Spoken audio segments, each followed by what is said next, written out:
Welcome. Hello, hello, hello. Today marks the beginning of our 4-part series, Unraveled. Now, if you are like us and you are seeing all the trends coming up around anxiety and healing the inner child and shadow work, people misunderstanding and representing what the Nap Ministry means around rest, or secure attachments, attachment styles, love languages, all these different things that are coming up that we're seeing a lot on social media. If you're like, what does this actually mean for me? You are in the right place. The reason we named this series Unraveled is because we're actually going to break down, as two practicing practitioners, what some of these buzzwords actually mean, what some of the trending, like taking some of the trendiness out of it and giving you real tangible ways to engage with some of these things that may be blocking you from being the best version of yourself. I want to give a huge shout out to the Loveland Foundation for giving us a space to do this. And center our experiences specifically as Black women who are navigating our healing and wholeness journey. Thank you for that, Aseanté. I'm LaToya, and we are here to really deepen into our mental health struggles that affect us, impact us specifically as Black women. We want to guide you through some practices that you can take with you every day. You can utilize it at any time because it doesn't need to be performance arts, y'all. It can be accessible. It can be as simple as breathing, y'all. That's really what we're doing so that we can journey back into our wholeness, our true selves. Now, I want to be honest, with all of these buzzwords, all of these topics, there's so much misinformation, and how we experience our challenges, our struggles, the mental health issues or mental health struggles that we experience, they are unique to us, right? Mm-hmm. And there is this term that I've heard a lot, high functioning. I mean, if you're a Black woman, you may know what that is. High functioning anxiety, high functioning this. Listen, it's the most. It's basically us being the most, and because we feel we have to in this world. I want us to find ourselves again, remember ourselves as whole, and journey back to our beingness as sacred, because we are sacred beings, okay? I'm naming that so that we know. We're going beyond the bold infographics and bold prints into bold change. Today, we are exploring anxiety. That's the issue we got to get into. I'm not anxious about that at all. Even a little bit. Okay. All right. You know what? I'm not scared. Let's get into it. Let's get into it. Listen, anxiety is something that I'm sure all of us work through. We have these terms out here called high functioning anxiety.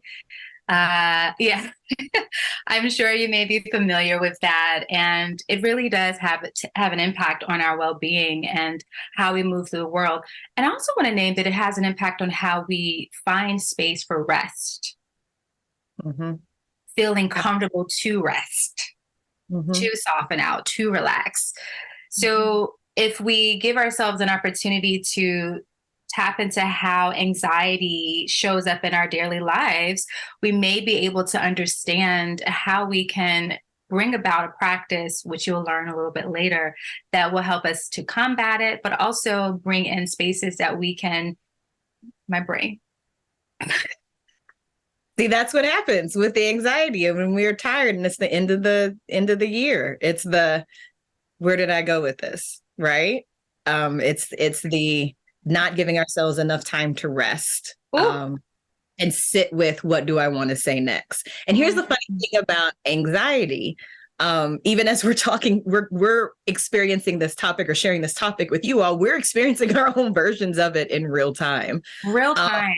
In very, very real time. And so just to level set what's coming up, anxiety is generally like an internal reaction to a trigger like stress, most often stress. And it usually comes with like these persistent feelings of uneasiness or dread, or it just kind of lingers, like that white noise just kind of playing in the background, right? Even when the immediate stressor is gone, the anxiety can still be there. And it's very different from fear. And I want to make sure I name that because, LaToya, I know you're going to take us through some somatic body practices, and our body responds differently to anxiety versus how it responds to fear. And because it's different from fear, it's paranoia of what may be, what could happen. And so we are always like on guard and anticipation of the fearful scenario happening, or the frustrating scenario or the rejection scenario, like we're always on guard for it. So we just stay ready. Like this is the worst version of stay ready so you don't have to get ready. But then nothing ever happens. Ooh. Right. And so it can look like excessive worrying, the crazy feeling, sense of like this sense of urgency, right? Mild panic. You're always staying on edge, feeling restless, to your point, around the like, I can't even like, am I resting right? Am I taking a nap? Well, how much time do I have to take a nap? Or you put a certain amount of time. This is what I do. I'll set a timer to take a nap. And then the whole time I'm thinking, how much time do I have left? So I don't even actually take the nap. So I'm stressed out about all of these things. And so I know in our head, we understand like overall, like, oh, I'm anxious. Like that kind of becomes the blanket term for all the things.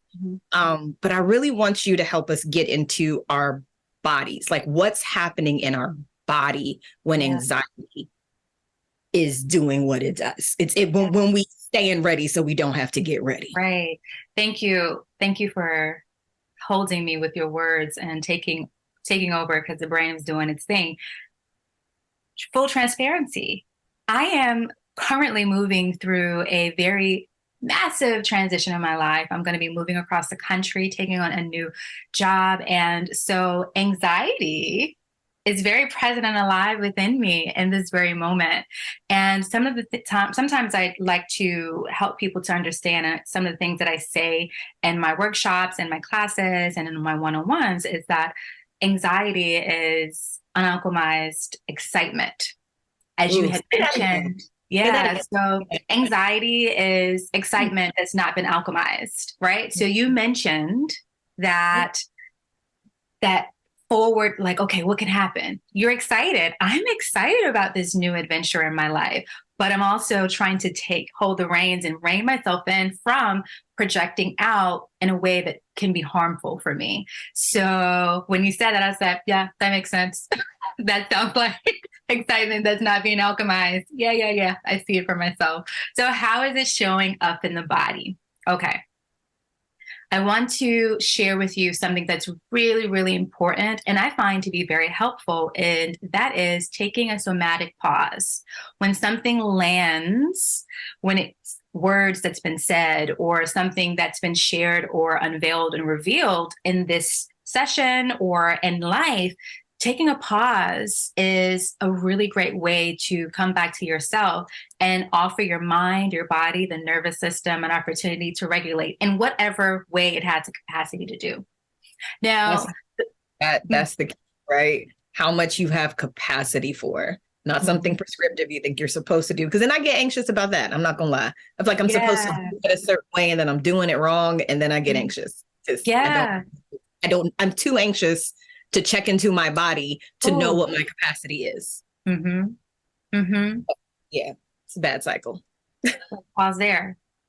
When we feel too anxious, when we're adding more stress to ourselves to do something right, and this whole journey of wholeness, I prefer to call it wholeness, or some call it healing, there is this need to get it right. Guess what? Your interest, your intention, your willingness is already all that you really need in order to be on this journey. So let's tap into a little bit deeper of how anxiety impacts the body, what's happening, how you feel. I'm going to share some of the ways that anxiety manifests physically as well as in the mind. So the number one thing that shows up for me, Aseanté, maybe this happens to you as well, is muscle tension. So this tightening of my muscles, I feel very tense and contracted, and I feel very stiff, definitely up here in these shoulders and the jaw. Absolutely. What can also happen is that you'll get a tension headache. So headaches, migraines, big sign that you're experiencing or being triggered by anxiety. Another thing that happens, and I personally experienced this, I think it was about 2021. Yeah, it was 2021. I started to get heart palpitations. I was having serious rapid heartbeats, and it was because I was in a big transition. I feel like this is happening all the time, but I really mean it. It was a transition. I was in a different one. It was a Different different one, y'all. It was a different one. I was moving countries. So I wasn't moving across the country. I was moving from one country to the next. And I was feeling very anxious and very scared. And so that my body was responding because I was trying to pretend that everything was okay. I was trying to pretend that I wasn't worried. Yeah. And so here we are, increased heart rate, palpitations, had me in the doctor's office on a table, and them like, well, you know what my prescription was? I don't know what you're doing, but stop all of it. The doctor was like, I don't have any, my only prescription for you is to stop doing everything that you're doing and lay down somewhere. You got to chill. So if you well, shout out to the Nat Ministry, but that's real, like specifically for Black women. The thing that's wrong is you are the container for the world. That your container's tired. That's it. Take something out the container. That's the prescription. Stop. Stop, babe. Just stop. My doctor was, shout out to her. She was amazing. On to other things. So shortness of breath is something that we can experience. And this shallow breathing is because we are so constricted and feeling this tension, and we forget to breathe mindfully. One thing to share is that if you're experiencing anxiety and possibly finding yourself into a space where you could be hyperventilating, the intention really isn't to start taking deep breaths, because that can exacerbate hyperventilation, that can exacerbate your feeling of anxiousness. What you want to do is gather your breath and follow the breath where it's going. Come back into the body. That's what you want to do. Maybe touch yourself. Trust that you're breathing. Remember that you're breathing. But telling someone like, take deep breaths can cause them to be anxious. Like, I'm not breathing. You know, okay. Cause that's something I tell people, like to take, and I get what you're saying. There's a difference between like, take a deep breath to reset your nervous system versus already being like upregulated. And if they're already if you're already don't say deep breath. If I could do that, I would do it. Right. So one of the tips there is to just start to bring your hands to the body, squeezing the body, following the breath. So follow the breath is like, okay, where is this breath going? To inhale, follow the exhale, and see how that starts to regulate itself. Can you break that down a little bit more? Because I will break that down when we get to the. We're gonna get into it. We're gonna go practice. We're gonna practice. I'm gonna practice on it. Yes, I want to name some of the other things though, but don't worry, I will not forget. We're gonna do it in practice, 100%. So some of the other aspects of the physical manifestation of anxiety is digestive issues. The gut, y'all. Yeah. You may be experiencing some digestive issues in your stomach. You may feel nauseous. You may feel like you're having not capacity to release and eliminate. When you hear anxiety and it's like, oh, my stomach's is in knots. It's felt energetically, but it's also manifested physically through the body. Some of us may experience IBS. Some of us may be experiencing real difficulty with processing the digestion. And that is even not even chewing properly, because the digestive system starts in mouth. It's not just here, right? So not even chewing properly, feeling lumps in the throat when you're swallowing and you're drinking. Y'all, there's so many ways that anxiety can show up. There's the one that most of us may know, and that is that feeling sweaty and clamminess, especially maybe if you have a meeting happening. So this type of anxiety is pretty normal to happen. And don't worry, we'll have some practices to help you to move through this once we get into the somatic practices. But I want you to honor where you are as you are noticing that some of these things are showing up for you. Now, this is just some of the ways that it can show up. I'm not saying that if you have IBS or if you have shortness of breath, that you are dealing with anxiety, but this is how it can look.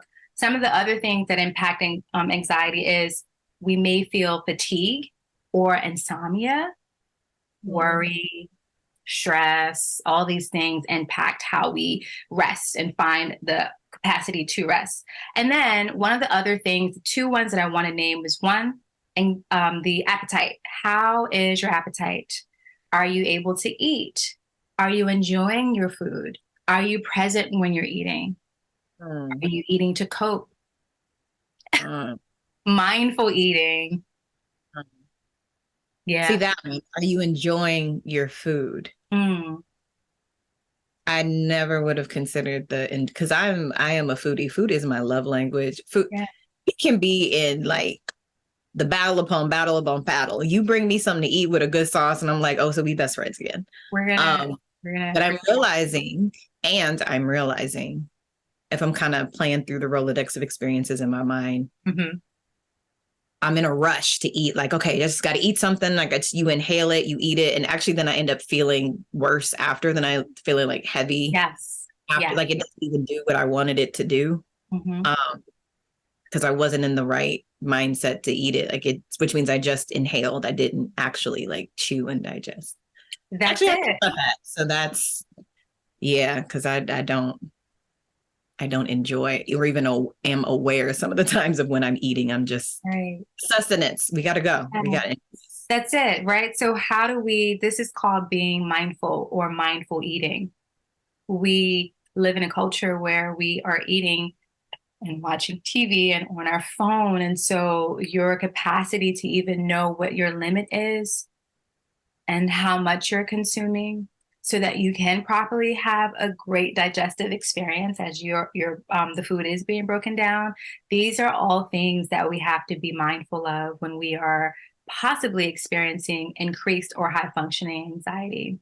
And the last Mm, thing that I want to name is increased sensitivity. So I have sensory sensitivity when I'm experiencing high end anxiety for sure. So to touch, noise, light, but it's because your nervous system is extremely compromised and your ability to be present and in the world is absolutely compromised. So if you're experiencing irritability or sensitivity of sensation or sounds or anything like that, it could be a symptom of anxiety. Now, let's get into what is the block for anxiety. So, negative core beliefs and a lack of capacity to respond. Can we be responsive when we are experiencing anxiety? Aseanté, any notes, any thoughts? So I really appreciate it that you named the negative core belief Mhm. component of it, because I don't think people realize 80% of what happens to us is in our body, or it Mhm. happens to our body first. Like our body is aware of it, and then 20% happens in our mind. But we spend 80% of the time in our mind and only 20% of the time in our bodies, right? And so our mind is trying to overcompensate or make sense of everything around us without checking into what our body innately already knows. Mm. So when there are negative core beliefs, it's like a soundtrack that's constantly playing in our mind and it's perpetuating anxiety, right? It's looking for confirmation. Our minds are constantly looking for confirmation of what we believe.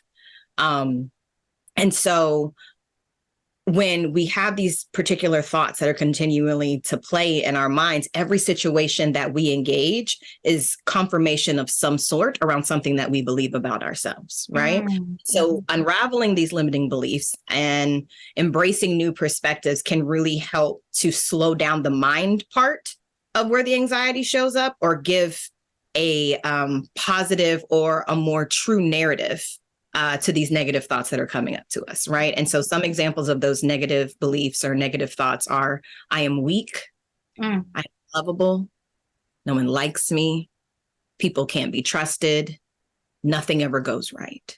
Mm. Now, if you think about these statements running on repeat, running on a loop for all my elderly millennials, running on the cassette tape, on side A, on repeat, if that's constantly the lens through which you are unconsciously looking at the world and expecting the world to engage you, of course you're always going to stay ready so you don't have to get ready, right? Of course you're going to always be on guard. Of course your anxiety levels are going to continue and to increase. And when something happens that sparks it or triggers it, it takes it to the next level.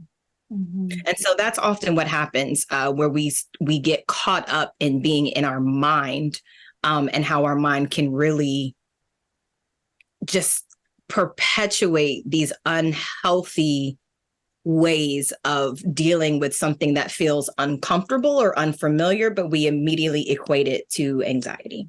Mm. Yeah. Thematic pause. There you go. That landed and hit me real deep in this moment. Yeah. Okay. Oh, and I want to add one more piece to that. So then what happens? So, okay. So y'all are sitting here and we're having this conversation and you may be like, yep, that's me. Yep. I get it. That's cool. Okay. So now what? That's real cute. How do I fix this? Right. Because if this stuff is going on in my body, this is what's happening to me. I don't know how to make it stop. I don't know how to, I can be aware that I'm having these thoughts, but how do you stop the thoughts? How do you bring the body work into it? What's the practice to actually make it happen? And I'm not just saying this for like people who may be watching. I'm also asking for myself. Yeah. And so I'm curious from you, what would you recommend as a way to just stop that? Like, quick, like even if it's just a quick, like, reset type of moment, it's one thing to be aware, but what do you do with the awareness? Absolutely. Your body knows. Mm. Your body knows. We've already named that at the beginning, and I'm going to reaffirm it here as we move into the somatic practices. And your body is a wise messenger. You have to learn to trust it, to listen to it, because it is guiding you. Regardless of any experiences that you may have had that may have compromised your capacity to hear or listen or to attune, I can assure you that you are absolutely being guided by your body, guided through safety that may be outdated, right? Right. And then we may bring in practices that will help us to rewire the brain, to rewire how we respond, but also to help us remember that our body is a messenger that loves us and that cares and wants us to be experiencing the best. Learning to listen through the cues of mind body intimacy that's my bread and butter. That's what I do. That's what I do. That's who I am. Yeah. So we have to learn to be patient. We have to be curious and understand that there is space and there is light and liberation beyond the overwhelm, beyond the stress, and our capacity, right? I want to say this. So your capacity is not so much that it's expanding.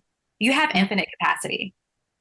It's just that there's a pool and it's like a whole bunch of beach balls in there, and you're in there and there's just like that. Oh my God. So we got to start getting funny toys. I don't like it. I don't like it. It's too much. Get it out, right? So that's my brain. Yeah. So we're going to move into the practices, and in this segment, it's really building capacity. Mm-hmm. And with this, we're going to heal anxiety with two things. One is going to be a breath practice, which will help us to follow the breath when we may be feeling overwhelmed or anxious. Okay. And then the other one is a practice called Shin hold. I'll deep it into that in a little bit. But first, we'll start with breath, and then we'll bring the other practice in. Okay. How's that sound?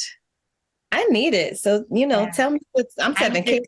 Tell me what you want me to do. Tell me what you want me to do. Wherever you are watching, Aseanté, take yourself in this moment. So take in the space, take in your room, wherever you are. Okay. And then you can use this moment to tap into the body. So that may be bringing the hands to the thighs and squeezing the thighs. Don't worry about how tight you're squeezing. Just activate sensation in the body. Yeah. Resensitizing to the body. Perhaps you will take your hands along the arms. Notice how your mind and body is responding to this sensation, to this touch. Okay. And then get comfortable in your seat. If you are in a firm chair with a back, allow yourself to sit back in the chair. If your feet are on the earth, great. If you have your legs extended or cross-legged, that's fine too. And then close your eyes. And if closing your eyes isn't something you want to do today, that's fine. You can just relax your gaze or find a fixed point on the floor or gaze towards the tip of your nose. And then swallow. Just take a few swallows.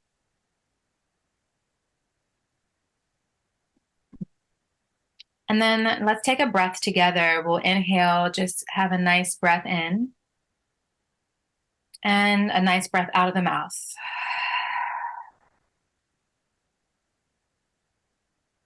And we'll utilize this practice while hopefully we are not feeling too overwhelmed or too anxious, to be mindful with ourselves. And what I'd like for you to do is do a nice internal landscape scan. So by that, I mean, just notice the crown of your head and allow your awareness to move down your body, through the shoulders, down the limbs, torso.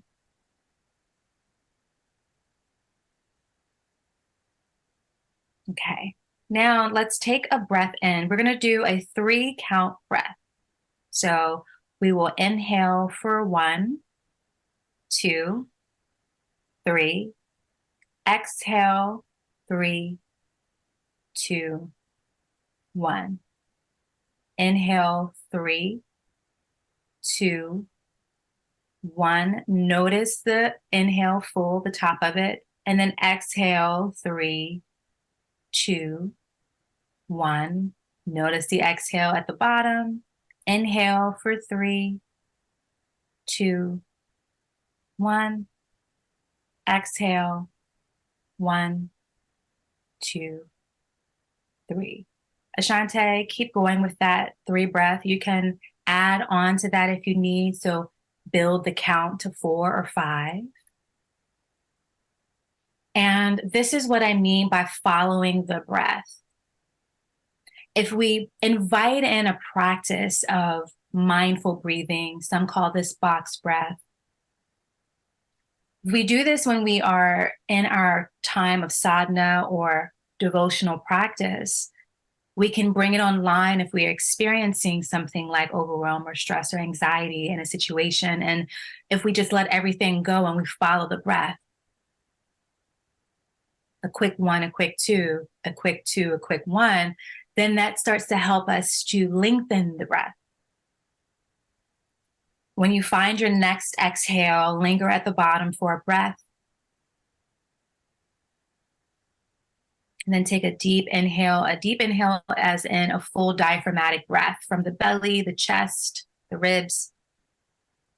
And then exhale out of the mouth.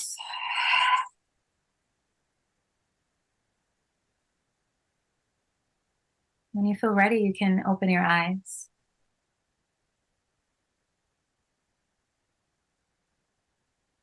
I'm checking in. I'm checking in. How are you feeling? Go sleep. Yeah. Go back. The breath is your ally. It's a really great ally.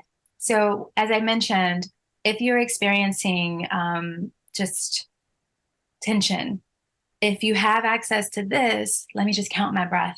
1, 2, 3, 3, 2, 1. Let everything else fall away. And it helps you to really come back to your center. Coming back to the self will give you an opportunity to reset and make a choice if you have one. And that make a choice to remove yourself from a situation, make a choice to take a pause if you need to, make a choice to say words that need to be said. All that we're offering ourselves is capacity to be responsive with freedom to choose. That's it. That's it, y'all. That's good. Mm. And it didn't take a long time, right? In such a microwave society, it was the anxiety then comes to, when am I going to have time to do this? And that didn't require a lot of time. Even as I'm talking to you now, I feel like I'm slower. You know, I mean, this is what I do. You do what you do. I just hold this space for y'all to get the good stuff for yourself, for you. And you can invite this in at any time, in the car, right? In the line. I love bringing things online that we do in our daily lives, right? When you're in line and you are experiencing your life, take a breath. Just take a breath. Because then when it becomes habitual, when it becomes a part of your practice, when you really, really need it, you can utilize it. Mm-hmm. Let's add on to this. So Okay. building capacity is something that is important so that we can sustain our well-being, right? And one of my favorite practices, now this is something that you can do at any time, and anytime as in when you don't feel self-conscious to do it, because it is an actualized movement. So I want to name that rather than disconnecting from your body, there's in an anxious moment, there's an opportunity for you to come back into the body sensations and notice where you need to be held. Sometimes really we just need a hug, y'all. Yeah. That's it. So hug yourself. So we're going to do that. What you do is take the right hand and place it underneath the arm, right under the armpit, the Okay. crease of the palm where the thumb and the index finger is can rest right at the crease of the armpit. And this is the other option. You can take the left palm and rest it on the right shoulder. Or if that doesn't feel good to you today, if you don't have capacity to reach the shoulder, you can take the left palm and place it underneath the underarms. Notice which one feels best for you. You can try out both. This feels better. Yeah, most of the time it's better. Okay, so soft shoulders, soft elbows. By that I mean relaxed. Oh, okay. Yeah. Like, Well, because I say soft all of the time because it makes sense. And nowadays people saying soft life era. See, y'all don't even know what soft mean. All right, relax. Okay. that's another session. We gonna get into that. Okay, y'all, let's do it. Close down the eyes. Now, this can be done for as little as 30 seconds to a minute, or for as long as you need. You can invite in that 3 count or 4 count breath here. And with each breath in and each breath out, relax your body, soften out in your face. Relax your face, your eyelids, your jaw, your lips. Relax your low belly.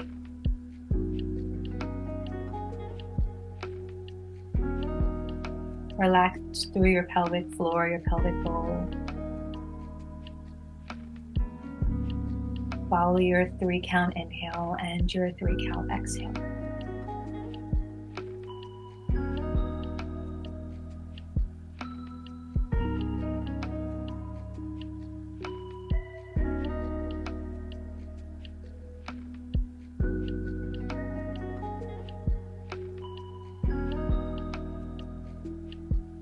We'll take another round of breath here. We'll inhale together. And we'll exhale together. Stay here for as long as you need. Otherwise, start to release and bring your hands along the body and just check in with how you feel here and now.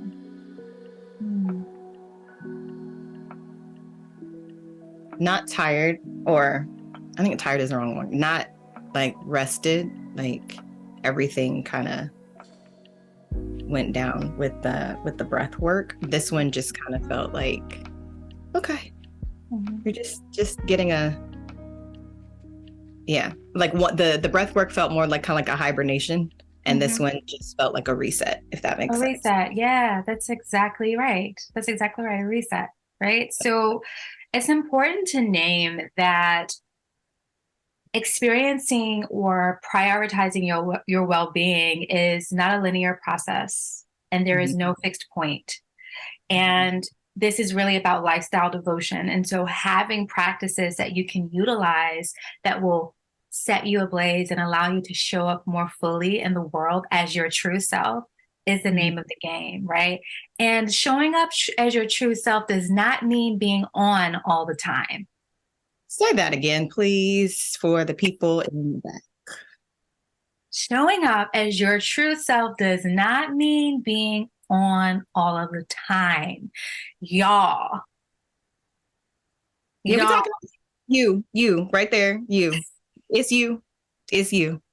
When I say something like take up space, I'm not saying take up space by doing. I'm saying take up space by being yourself. Mm. So if you're taking up space as you showing up in a space and sitting back, quiet, not engaging with a whole bunch of conversation, you have chit chat, do that. Right. Get so curious about what it looks like to be open with your true self. Get so interested and intimate with who you are, not who you're performing to be, not who anyone is telling you you should be. Be curious about who you are, especially in this season and at this time, because we know that we on with family, on through the holidays, on with all of the interesting things that are unfolding in our lives. All we want to do is be able to experience our capacity and sustain it. Mm-hmm. And these are some of the techniques that I like to use to support that. She just closed it out all like, and this is how you do it. Okay, thanks. My whole nervous system is reset, but okay. I appreciate that you gave, and I really believe you gave a lot of people, including myself, permission to not do, right? To not have to show up or be what we've been told we're supposed to be. I appreciate in that, in what you just shared, that I heard you have permission to reject whatever it is you have been told you have to be. I encourage it, actually. Yeah. I like that. I like that. Whew, okay. Well, thank you for joining us today. That's it. That's all. We get in, we give it to you, we get out. So, if you found this video helpful, please like it and share it with your friends, or share it with your foes, because they may only be your foes because they're anxious. This may help you become friends again. You never know. Share it with the family members. Share it with all of them. Share it with everybody. We all can seem to be a little less anxious at this time. So definitely, if it touched something, if it's made you say ouch, if it triggered something in a good way that sparks curiosity. Yeah. Or a little resistance, because resistance is good too. Resistance is great, actually. Any aversion is amazing because it's signaling to you something. We love that. Subscribe to the Loveland Foundation, where we provide accessible mental health resources for everyone on their journey. Tap the notification bell to stay updated on our upcoming videos, where we'll continue this amazing exploration through mental health called Unraveled. And remember, know this in your heart and your soul and your being. You are not alone on this journey. We are here. You are seen, felt, and heard. And let's embrace our true essence together. We'll see you in the next one. Join us next time when we get to unpack and unravel boundaries, or lack thereof. I'm talking to you, friend. Me?